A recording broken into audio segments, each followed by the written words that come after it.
Hi, welcome back. So here we are on chapter 11 of Charlotte's Web. When we left Charlotte, um, she seemed to have had an idea about how to save Wilbur. So she was in the night making some changes to her web. So here we go, chapter 11, The Miracle. The next day was foggy. Everything in the farm was dripping wet. The grass looked like a magic carpet. The asparagus patch looked like a silver forest. On foggy mornings, Charlotte's Web was truly a thing of beauty. This morning, each thin strand was decorated with dozens of tiny beads of water. The web glistened in the light and made a pattern of loveliness and mystery like a delicate veil. Even Lurvy, who wasn't particularly interested in beauty, noticed the web when he came with the pig's breakfast. He noted how clearly it showed up, and he noted how big and carefully built it was. And then he took another look, and he saw something that made him set his pail down. There, in the center of the web, neatly woven in block letters, was a message, and it said, "Some pig!" Lurvy felt weak. He brushed his hand across his eyes and stared harder at Charlotte's web. "I'm seeing things," he whispered. He dropped to his knees and uttered a short prayer. Then, forgetting all about Wilbur's breakfast, he walked back to the house and called Mr. Zuckerman. "I think you'd better come down to the pig pen," he said. "What's the trouble?" asked Mr. Zuckerman. "Anything wrong with the pig?" Not exactly," said Lurvy. "Come and see for yourself." The two men walked silently down to Wilbur's yard. Lurvy pointed to the spider's web. "Do you see what I see?" he asked. Zuckerman stared at the writing on the web. Then he murmured the words, "Some pig." Then he looked at Lurvy. Then they both began to tremble. Charlotte, sleepy after a night's exertion, smiled as she watched. Wilbur came and stood directly under the web. "Some pig," muttered Lurvy in a low voice. "Some pig," whispered Mr. Zuckerman. They stared and stared for a long time at Wilbur. Then they stared at Charlotte. "You don't suppose that spider—" began Mr. Zuckerman, but he shook his head and didn't finish the sentence. Instead, he walked solemnly back up to the house and spoke to his wife. "Edith, something has happened," he said in a weak voice. He went into the living room and sat down, and Mrs. Zuckerman followed. "I've got something to tell you, Edith. You better sit down." Mrs. Zuckerman sank into a chair. She looked pale and frightened. "Edith, I think you had best be told that we have a very unusual pig." A look of complete bewilderment came across Mrs. Zuckerman's face. "Homer Zuckerman, what in the world are you talking about?" she said. "This is a very serious thing, Edith," he replied. "Our pig is completely out of the ordinary." "What's unusual about the pig?" asked Mrs. Zuckerman, who was beginning to recover from her scare. "Well, I don't really know yet," said Mr. Zuckerman, "but we received a sign, Edith, a mysterious sign. A miracle has happened on this farm.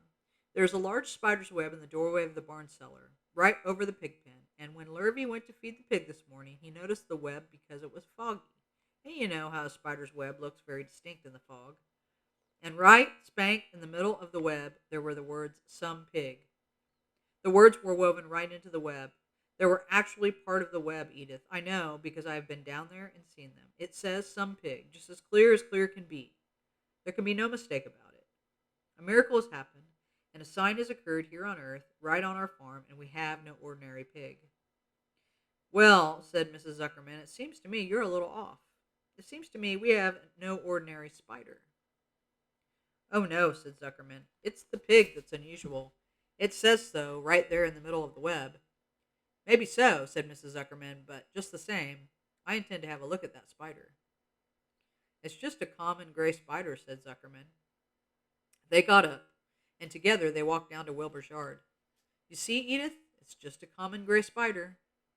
Wilbur was pleased to receive so much attention. Lurvy was still standing there, and Mr. and Mrs. Zuckerman, all three, stood for about an hour, reading the words on the web over and over again, and watching Wilbur. Charlotte was delighted with the way her trick was working. She sat without moving a muscle and listened to the conversation of the people. When a small fly blundered into the web just beyond the word pig, Charlotte dropped quickly down, rolled the fly up, and carried it out of the way. After a while, the fog lifted. The web dried off, and the words didn't show up so plainly. The Zuckermans and Lurvy walked back to the house. Just before they left the pig pen, Mr. Zuckerman took one last look at Wilbur. You know, he said in an important voice, I've thought all along that that pig of ours was an extra good one. He's a solid pig. That pig is as solid as they come. You notice how solid he is around the shoulders, Lurvy? Sure I do, said Lurvy. I've always noticed that pig. He's quite a pig. He's long and he's smooth, said Zuckerman. That's right, agreed Lurvy. He's as smooth as they come. He's some pig. When Mr. Zuckerman got back to the house, he took off his work clothes and put on his best suit. Then he got into his car and drove to the minister's house. He stayed for an hour and explained to the minister that a miracle had happened on the farm. So far, said Zuckerman, only 4 people on earth know about this miracle. Myself, my wife Edith, my hired man Lurvy, and you. Don't tell anybody else, said the minister. We don't know what it means yet, but perhaps if I give thought to it, I can explain it in my sermon next Sunday. There can be no doubt that you have a most unusual pig. I intend to speak about it in my sermon and point out the fact that this community has been visited with a wondrous animal. By the way, does the pig have a name? Why, yes, said Mr. Zuckerman. My little niece calls him Wilbur. She's a rather queer child, full of notions. She raised the pig on a bottle, and I bought him from her when he was a month old. He shook hands with the minister and left. Secrets are hard to keep. Long before Sunday came, the news spread all over the county. Everybody knew that a sign had appeared in a spider's web on the Zuckerman place. Everybody knew that the Zuckermans had a wondrous pig. People came from miles around to look at Wilbur and to read the words on Charlotte's web. The Zuckermans' driveway was full of cars and trucks from morning till night. Fords and Chevys and Buick Roadmasters and GMC pickups and Plymouths and Studebakers and Packards and DeSotos with gyromatic transmissions and Oldsmobiles with rocket engines and Jeep station wagons and Pontiacs. The news of the wonderful pig spread clear up into the hills, and farmers came rattling down in buggies and buckboards to stand hour after hour at Wilbur's pen, admiring the miraculous animal. All said they had never seen such a pig before in their lives. When Fern told her mother that Avery had tried to hit the Zuckerman spider with a stick, Mrs. Arable was so shocked that she sent Avery to bed without any supper as punishment.